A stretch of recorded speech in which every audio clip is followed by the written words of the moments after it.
అమ్మవారికి బోనం చేస్తున్నప్పుడు, భోగం చేస్తున్నప్పుడు అమ్మవారికి అలంకరించేటువంటి వస్తువులు కదా కావాల్సింది. ఆమెకి ప్రీతికరమైనటువంటి వస్తువులు కావాలి. ఇప్పుడు చాలామంది కొంతమంది పొంగల్ తీసుకెళ్తుంటారు, అవును. కొంతమంది ఇవి తీసుకెళ్తుంటారు, ఇది మన పెరుగన్నం తీసుకెళ్తుంటారు, కొంతమంది పసుపు అన్నం తీసుకెళ్తుంటారు, కొంతమంది కళ్ళు తీసుకెళ్ళి సారా పోస్తూ ఉంటారు. కొంతమంది గ్రామ దేవతలకి ఈ కళ్ళు ఇవి పోయటం కూడా ఆనవాయితీ ఉంది. బలులు ఇవ్వడం ఇవి పూర్వకాలంలో అంటే ఒకటే నాన్న, సింపుల్. బలులే ఎందుకు ఇవ్వాలి, బలులు ఎందుకు ఇస్తున్నారు అనేటువంటి విధానానికి వస్తే కూడా దాంట్లో కూడా ఒక రీజన్ ఉంది.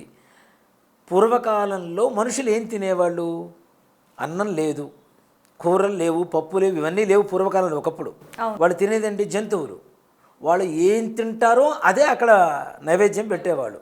అదే బలి ఇవ్వడం అనేది ఒక అలవాటుగా వచ్చింది. సో జంతు బలులు అనేటువంటివి నిషిద్ధం చేసినా కూడాను తప్పనిసరిగా అమ్మవారికి భక్తితో, నిజంగా చెప్తున్నాను, కుండలో, కొత్త కుండలో తీసుకెళ్ళినటువంటిదే బోనం అవుతుంది తప్పితే మీరు బంగారు పాత్ర పెట్టండి, ఇంకో పాత్ర పెట్టండి, ఇంకో పాత్ర పెట్టండి, ఏ రకమైనటువంటివి అమ్మవారు స్వీకరించదు.